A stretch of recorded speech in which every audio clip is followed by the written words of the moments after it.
Bismillahirrahmanirrahim. Assalamualaikum warahmatullahi wabarakatuh.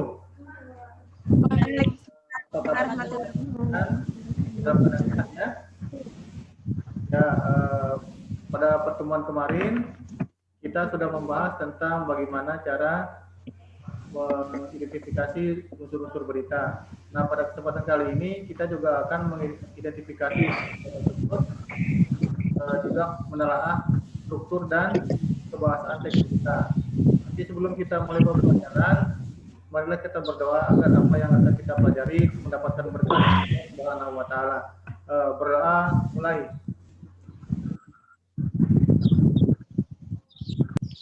Ya, berdoa selesai.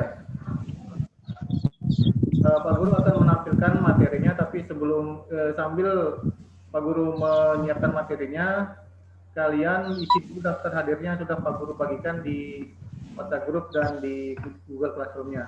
Ya, silakan isi daftar hadirnya. Ya. Jadi ini adalah lembar materi dan penugasan kalian. Yang pertama itu adalah topiknya itu menelaah struktur dan kebahasaan teks berita. Dengan tujuannya ada 3, yaitu mengidentifikasi unsur-unsur berita, menelaah struktur teks berita, dan menelaah kebahasaan teks berita yang didengar dan dibaca. Nah, pada pertemuan kemarin kita sudah mencoba mengidentifikasi unsur berita. Ada 5, yaitu 5W plus 1H. Sudah ya? Masih ingat? Kita lanjutkan lagi ke materi berikutnya, yaitu tentang menelaah struktur teks berita, di mana struktur teks berita terdiri dari 3, yaitu orientasi, peristiwa, dan sumber berita. Kemudian pola penulisannya pun menggunakan pola penulisan piramida terbalik. Yang berikutnya yaitu kegiatan menelaah ciri kebahasaan teks berita. Jadi nanti setelah Pak Guru tampilkan satu contoh teks berita, baru kita akan menganalisis satu persatu materinya. Yang ketiga yaitu menelaah ciri kebahasaan teks berita. Ada 6 ciri-ciri yang akan kita pelajari, yaitu yang pertama menggunakan bahasa baku, yang kedua menggunakan kalimat langsung, ciri-cirinya yaitu menggunakan tanda petik, kemudian menggunakan kalimat tidak langsung, dan langsung juga ada tidak langsung. Kemudian yang keempat, konjungsi, menggunakan konjungsi temporal dan kronologis, yaitu yang menunjukkan waktu, sejak, awalnya, akhirnya, setelah, dan lain-lain. Ini ada contohnya. Pak Guru sudah bagikan ke WA grupnya, jadi kalian tinggal baca. Pak Guru hanya menjelaskan sedikit saja. Kemudian yang kelima, menunjukkan keterangan waktu dan tempat, di mana waktunya, di mana tempat kejadiannya. Kemudian yang terakhir, yang keenam, menggunakan kata kerja mental. Kata kerja mental adalah kata kerja yang berkaitan dengan kegiatan pikiran, misalkan berencana, memikirkan, berharap, membayangkan, menduga, mencurigai, dan lain-lain. Ada 3 orang warga TSB sembuh dari COVID-19. Nah, nanti dari teks berita ini, kalian baca ini, kalian akan ada tagihan di belakangnya ya, nanti kalian perhatikan sendiri. Sebelum itu, kalian baca dulu beritanya. Jadi Pak Guru kasih waktu 15 menit untuk baca beritanya, baru kalian kerjakan latihannya. Nah, ini latihannya. Yang pertama yaitu identifikasilah unsur 5W plus 1H pada teks berita tersebut. Kemudian yang kedua, tulislah struktur dari teks berita tersebut. Kemudian yang ketiga adalah tulislah ciri-ciri kebahasaan dari teks berita tersebut. Kalian kerjakan, nanti Pak Guru kasih waktu 15 menit atau 10 menit ya untuk mengerjakan. Ya, Pak Guru kira waktunya cukup untuk mengerjakan latihannya. Jadi untuk yang jawaban pertama itu mengidentifikasi unsur-unsur berita. Siapa yang sudah? Silakan, Biswita, sebutkan. 1. Apa? Apa isinya? Tidak itu sembuh COVID-19. Ya, yang kedua, di mana? Di Kabupaten Sumbawa Barat. Ya, Adika. Kapan? 3 kapan? Rabu 14 Oktober. Ya, kepada Deswita diucapkan terima kasih sudah menyebutkan Sama-sama. dari teks berita tersebut. Kemudian yang berikutnya adalah struktur teks berita. Silakan, Lola Andina. 1. Judul berita. 3 orang KSP 19. Ada berapa strukturnya di situ? 4. Ada 4. Yang pertama, Judul berita. berita. Yang kedua, Kepala berita. kepala berita. Kemudian yang ketiga, Tubuh berita. tubuh berita. Dan yang terakhir adalah sumber Ekor berita. Ya, coba disebutkan itu apa saja isinya. Judul berita itu apa dan sebagainya.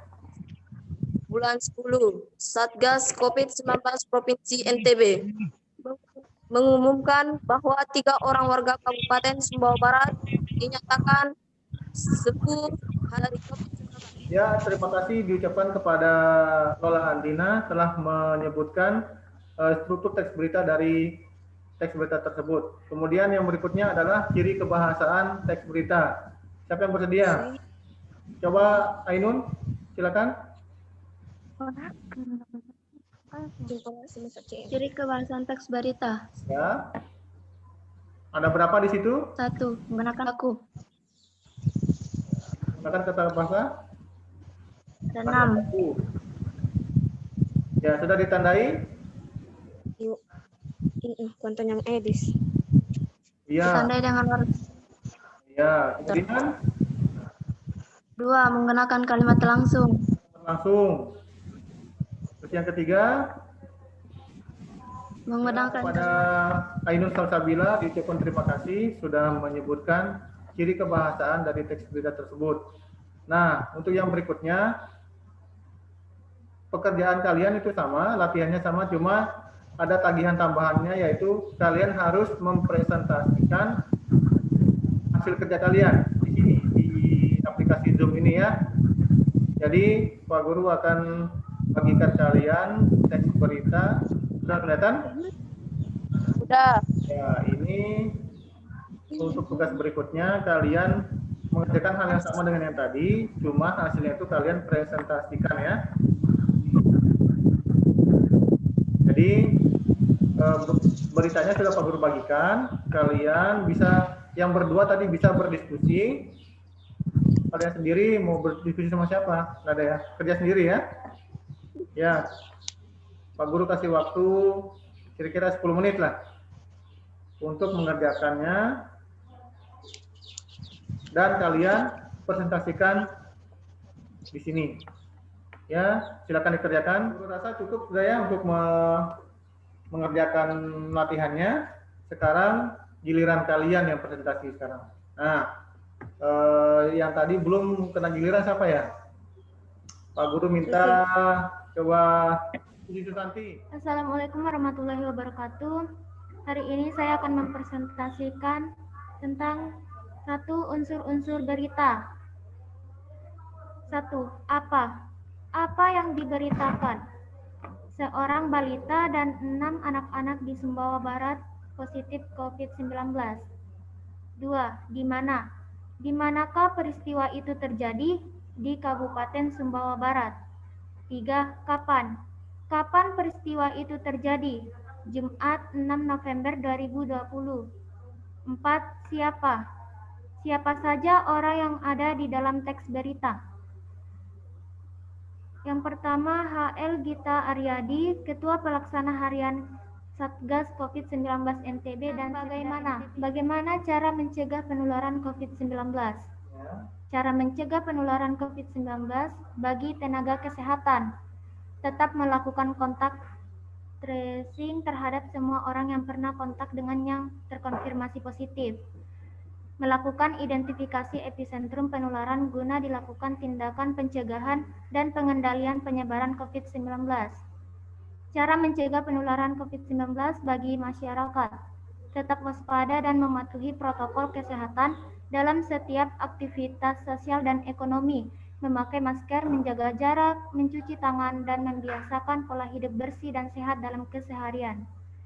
Cara mencegah penularan COVID-19 bagi pemerintah dan aparat. Terus memperkuat kolaborasi kerjasama dan tetap semangat untuk melakukan pembinaan, sosialisasi, dan edukasi secara humanis dan persuasif untuk meminimalisir jatuhnya korban akibat COVID-19. 2. Struktur teks berita. 1. Judul berita. Seorang balita dan 6 anak-anak di Sumbawa Barat positif COVID-19. 2. Kepala berita. Taliwang korban Jumat 6/11. Gugus tugas COVID-19 Provinsi NTB mengumumkan bahwa kasus positif COVID-19 di Kabupaten Sumbawa Barat KSB meningkat drastis dalam sehari. 9 orang dinyatakan terkonfirmasi positif COVID-19, sehingga per hari ini total kasus positif COVID-19 di KSB telah mencapai 70 kasus. Ironisnya, seorang balita berusia 3 tahun dan 6 orang anak-anak dengan rentang usia 7 tahun hingga usia 15 tahun dinyatakan terpapar virus corona. Hari ini kami umumkan bahwa 9 penduduk Kabupaten Sumbawa Barat terkonfirmasi positif COVID-19. Dengan bertambahnya 9 kasus baru ini, maka total kasus positif COVID-19 di KSB hingga hari ini berjumlah 70 kasus. Ungkap HL Gita Aryadi, Ketua Pelaksanaan Harian Satgas COVID-19 NTB, dalam siaran 4 ekor berita. Mari kita terus memperkuat kolaborasi kerjasama dan tetap semangat untuk melakukan pembinaan, sosialisasi, dan edukasi secara humanis dan persuasif untuk meminimalisir jatuhnya korban akibat COVID-19. Demikian HL Gita Aryadi, Sekda NTB Kedon. Ya, terima kasih kepada Alia yang sudah bekerja sama dengan Susi Susanti, sudah mempresentasikan pekerjaannya. Dan Pak Guru harap yang lain juga bisa mempresentasikan, tapi masih menggunakan HP ya, jadi merasa kesulitan untuk mempresentasikan pekerjaannya. Meskipun sudah dikerjakan, tapi nanti Pak Guru minta pekerjaannya itu difoto. Kalau kalian yang menggunakan HP, pekerjaannya itu difoto, kemudian dikirimkan fotonya ke WA Group atau ke Classroom. Ya. Jadi Pak Guru rasa sekian. Pada pertemuan berikutnya kita akan membahas bagaimana cara menyajikan berita. Jadi kalian akan menulis berita sesuai dengan unsur-unsur berita yang sudah kita pelajari. Baru kalian akan menulis berita dan menyajikannya secara tertulis maupun secara lisan. Begitu ya. Ya, kita akhiri dulu, tapi sebelum kita akhiri, marilah kita berdoa agar apa yang sudah kita pelajari tadi mendapatkan berkah dari Allah Subhanahu wa taala. Berdoa mulai.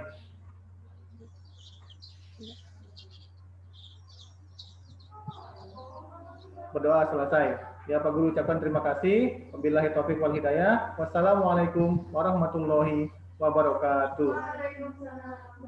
Warahmatullahi wabarakatuh.